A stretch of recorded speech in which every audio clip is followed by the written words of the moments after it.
Tom's busy day.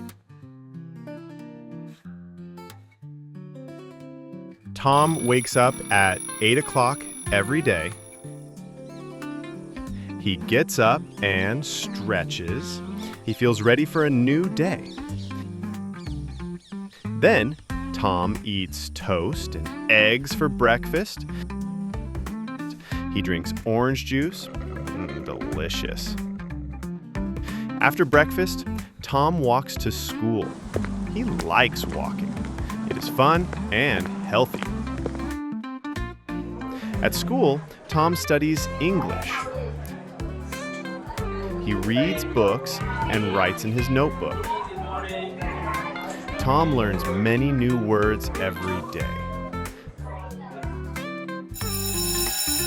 After school, Tom plays football with his friends. He kicks the ball and runs fast. Tom loves football.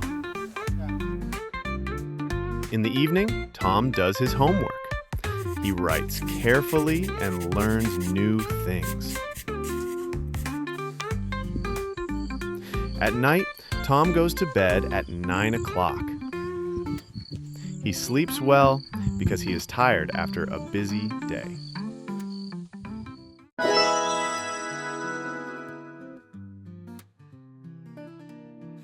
Tom wakes up, Tom eats, Tom plays. Remember, we use the present simple to talk about habits and daily routines. With he, she, it, we always add ses or ies to the verb.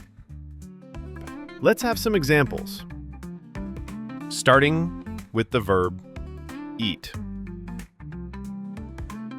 He eats, she eats, it eats. The verb watch. In this case, we will add es. We add es to the verb when it ends in o, ch, sh, double s, x. He watches, she watches, it watches. The verb cry. If the verb ends in y after a consonant, we drop the y and we add ies. He cries, she cries, it cries. Well done! Now you know how to use the present simple tense. Write your example in the comments below. Keep practicing, and see you in the next lesson.